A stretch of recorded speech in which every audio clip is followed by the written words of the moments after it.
Hi കൂട്ടുകാരെ, എല്ലാവർക്കും നമസ്കാരം. ഇത് നമ്മൾ മീൻകറിയാണ് വെക്കാൻ പോകുന്നത്. ഇത് നല്ല കണമ്പ് കിട്ടിയതാണ്, നല്ല പച്ച ഫ്രഷ് കണമ്പാണ്. അത് കഴുകി ക്ലീൻ ചെയ്ത് ചട്ടിയിലാക്കിയേക്കുവാണ്, കഷ്ണിച്ചിട്ടുണ്ട്. ഇതിൻ്റെ തലയും നല്ല ടേസ്റ്റിയാണ് കറി വെച്ച് കൂട്ടാനായിട്ട്. ചിലർക്കൊക്കെ തല നല്ല ഇഷ്ടമാണ്, അതുകൊണ്ടാണ് നമ്മൾ തലയും കൂടെ ആഡ് ചെയ്തേക്കുന്നത്. ഇനി നമുക്കിതെങ്ങനെയാണ് കറി വയ്ക്കുന്നതെന്ന് നോക്കാം. ഇത് ഉള്ളിയും സവാളയും പിന്നെ വെളുത്തുള്ളിയും ഇഞ്ചിയും കൂടെ ചോപ്പ് ചെയ്തെടുത്തതാണ്. ഇത് ഞാൻ മീഷോയിൽ നിന്ന് വാങ്ങിച്ചൊരു ചോപ്പറാണ്.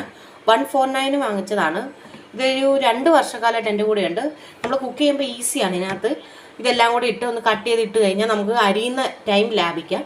നല്ലതായിട്ട് ചോപ്പ് ചെയ്തെടുത്താൽ നമുക്ക് ഈ വഴറ്റിയെടുക്കാനും ഈസി ആയിരിക്കും. പിന്നെ ഇതിനകത്തേക്ക് വേണ്ടത് കുറച്ച് പച്ചമുളക് വേണം, പിന്നെ കറിവേപ്പില ഞാൻ